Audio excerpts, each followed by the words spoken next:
आबादी तक इस संदेश को कैसे लेकर के जाया जाए, इसकी पूरी हम लोगों ने योजना तैयार की है। और इसका एक ही संदेश है कि झारखंड मांगे जयराम, और इस संदेश को झारखंड के एक एक हाउस होल्ड तक, एक एक घर तक पहुंचाने की हम लोगों ने योजना तैयार की है। और आप लोगों को ये बताना चाहते हैं कि झारखंडी भाषा खतियान संघर्ष समिति की ये जो सोच है कि किस तरीके से हम झारखंड के अंदर आगे बढ़ेंगे, तो 30 जून को जब हूल दिवस था उस दिन हम तमाम साथियों ने इस बात पर अपनी योजना तैयार की, और इससे पूर्व भी हम लोगों ने ये डिस्कशन किया था कि आगे हम लोगों को कुछ अभियान लॉन्च करना होगा ताकि जो बड़े राजनीतिक दल हैं उसके बीच में हम लोग अपनी जगह बना पाएं। तो हम लोगों ने झारखंड मांगे जयराम अभियान के माध्यम से ये लोगों को जोड़ने की कोशिश की है कि जो हमारी सोच है, जो हमारी विचारधारा है।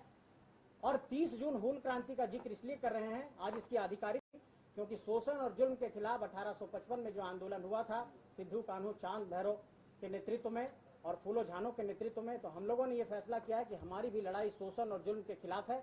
इसलिए सिद्धू कान्हू हूल क्रांति के नायक को याद करते हुए इस लड़ाई की हम लोग अभियान की शुरुआत कर रहे हैं। हम ये आपको बताना चाहते हैं कि हमारा ये पूरा अभियान झारखंड के 81 विधानसभा क्षेत्र में जाएगा, 24 जिलों में जाएगा, 5 प्रमंडल में जाएगा, 264 प्रखंडों में जाएगा, 4345 पंचायतों तक जाएगी, 48 नगर निकाय तक जाएगा और 29,521 टोटल बूथ इस वक्त झारखंड में हैं।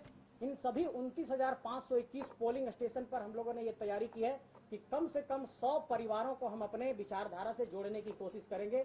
और अगर एक बूथ पर हम 100 परिवार को जोड़ते हैं, एवरेज एक परिवार में 5 सदस्य मानते हैं, तो मतलब 500 लोगों को हम ये कोशिश कर रहे हैं कि एक बूथ पर हमारे 500 समर्थक तैयार हों या फिर 500 हमारे विचारधारा से प्रभावित होने वाले लोग तैयार हों।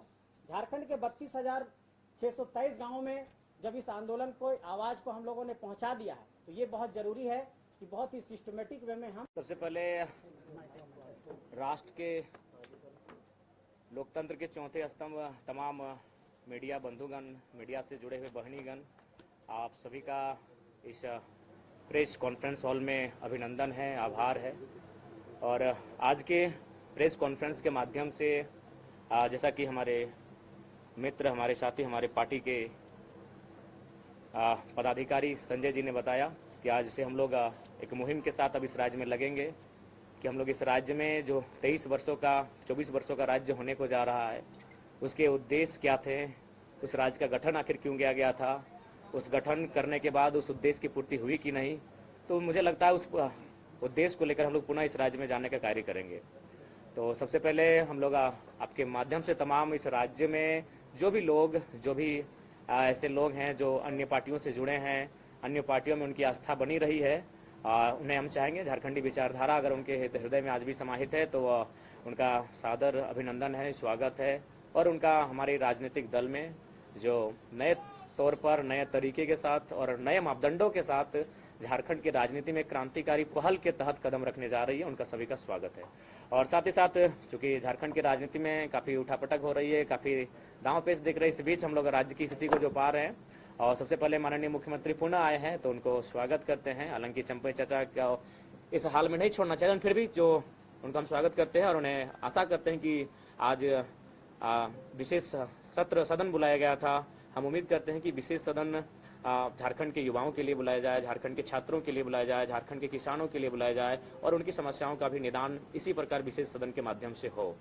और पुनः चूंकि जैसा कि हम लोग देख पा रहे हैं, आज भी केवल हमारे जो विधायक गण हैं उनकी सैलरी में इंक्रीमेंट हो रहा है, लेकिन हमारे जो आज सहायक पुलिस कर्मियों की बात करें तो वो धरने पर बैठे हैं।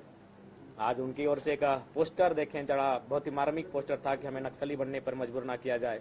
तो ऐसे में हम अपेक्षा रखते हैं पुनः जो गठित हो रही है हमारी सरकार नए मंत्रियों के साथ एक फ्रेश होकर उनसे आशा करते हैं उनकी समस्या का निदान हो।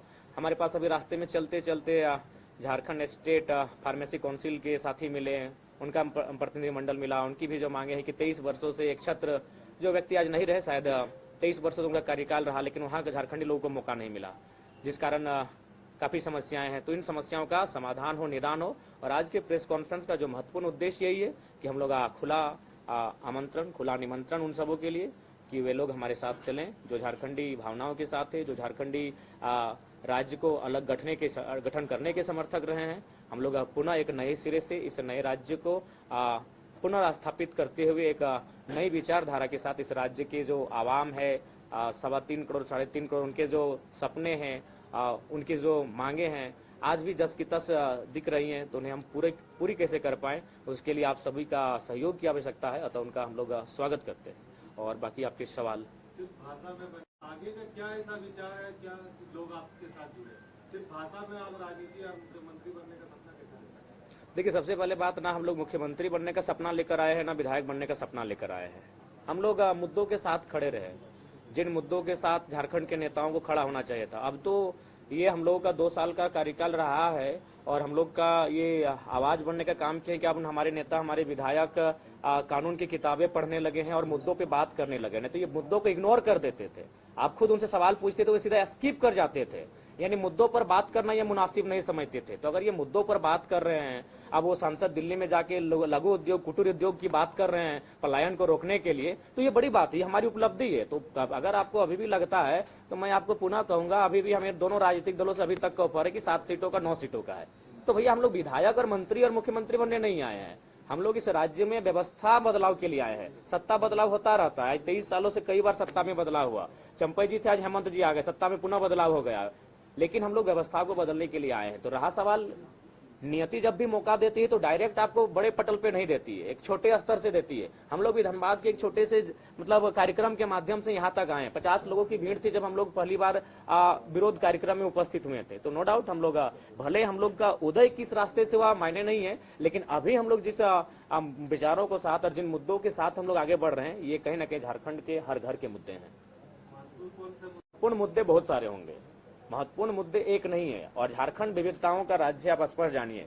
आप किसी भी राज्य को अगर आप पढ़ने जाएंगे, उस राज्य को अगर अध्ययन करने जाएंगे, तो अनुसूची 9 का अगर अध्ययन करेंगे तो सभी राज्यों का अपना भूमि का जो कानून है एक ही है। लेकिन आप अगर झारखंड की बात करेंगे तो आपका संथाल में संथाल परगना टेनेंसी एक्ट मिलेगा, आपका छोटा नागपुर में छोटा नागपुर टेनेंसी एक्ट मिलेगा, और फिर कोल्हान में आपका विल्किंसन रूल मिलेगा। तो झारखंड विविधताओं का राज्य है, तो यहाँ मुद्दे भी विभिन्न है, विविधताओं में हमारे मुद्दे भी हैं। तो उन सारे मुद्दों को एक जगह इंक्लूड करते हुए, एक निचोड़ निकालते हुए, उन तमाम मुद्दों को हम लोग बिंदुवार करते हुए विधानसभा के चुनाव में हम लोग आएंगे। जी, मुद्दे हर जगह हैं, मुद्दे हर घर में हैं, शहर में भी हैं। उन शहर के मुद्दों के साथ भी हम लोग खड़े पाएंगे अपने आप को। लोकसभा चुनाव के परफॉर्मेंस को लेकर के लोग तीसरे विकल्प के तौर पे आ रहे हैं। हम लोग किसी को फायदा पहुंचाने के लिए नहीं आए और किसी को नुकसान पहुंचाने के लिए नहीं आए हैं। हम लोग अपना एक इमेज बनाए हैं। और मैंने तो स्पष्ट कहा कि देखिए, इससे पहले जो वोटिंग होता था इंडिया और एनडीए, तो आज भी अगर आप रांची की ही बात कर लीजिए, रांची के जो भी 2 प्रत्याशी हैं, नाम ही ले लेता हूं, संजय सेठ जी, ईमानदारी से अगर कितने लोग हैं जो उनको चाहते हैं कि वो संसद रिप्रेजेंट करे। लोगों ने इसलिए वोट दिया क्योंकि भारतीय जनता पार्टी से आए थे। जो सहाय जी की बेटी है, कौन लोग हैं भाई जो मैंने, एक तो सहाय जी को 20 साल नेतृत्व का अवसर दिया, अब उनकी बेटी जो किसी कार्यक्रम में उपस्थित नहीं हुए, जो धूप कंकर धूप बारिश को ये मैंने झेली नहीं है, जो झारखंड के लोगों की भावना को, भाषा को नहीं ठीक से समझ पाती हैं, जो कहाँ रही है, कितने लोग हैं, तो मजबूरी में वोट करते हैं।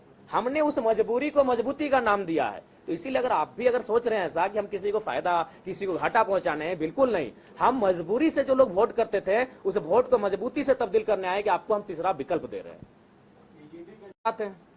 हम लोग हमेशा साथ हैं। हमने तो कल भी बयान दिया था, आज भी दे रहे हैं और कल भी देंगे कि अगर हमें अवसर मिलेगा तो मुद्दों को सदन में रखेंगे, और वहां अगर अवसर नहीं मिला तो सड़क में है आपके लिए, सड़क में बैठे हैं आपके लिए। एफआईआर में हमारी कोई कमी नहीं आई है। लोकसभा चुनाव लड़ते लड़ते 4 एफआईआर मैंने हमारे ऊपर हुआ है। तो हम लोग कब मुद्दों से भागे हैं और कब उनके मुद्दों से हम लोग अपने आप को दूर किए हैं? नहीं जी, इसके बाद हम तो सुबह ही जाने वाले थे, वो स्वयं नहीं थे अपने धरना स्थल पर। आंदोलन की शुरुआत में कई आपके ऐसे साथी थे जो साथ में थे, जिन्होंने शुरुआत से आपका साथ दिया, लेकिन बहुत से ऐसे लोग आंदोलन की शुरुआत से, देखिए, पहला बात, कोई साथ देने के लिए नहीं आए थे। सबको आए थे कि जब हम आंदोलन में आएंगे, लोगों के बीच आएंगे, लोगों के बीच हमारी पहचान बनेगी, हम लोग चुनाव लड़ेंगे। तो सब अपनी अपनी मोनोपोली लेकर आए थे। लेकिन हम तो एक छात्र थे, हम तो उस दिन जाना भी नहीं चाहते थे आंदोलन में, चले गए। नियति हमें लेकर जा रही थी। अब लोगों ने हमें पसंद किया, लोगों ने हमारे नेतृत्व को स्वीकार किया, तो उसमें हम क्या कर सकते हैं? हमने तो कभी नहीं कहा कि हमारे हाथों में नेतृत्व दीजिए। लोगों ने स्वीकार किया, लोगों ने विश्वास किया। और ये साथी पुराने नए क्या, अभी हो सके इसी सभागार में हमारे बहुत सारे साथी हैं जो 3 महीना बाद हमारे साथ नहीं दिखेंगे।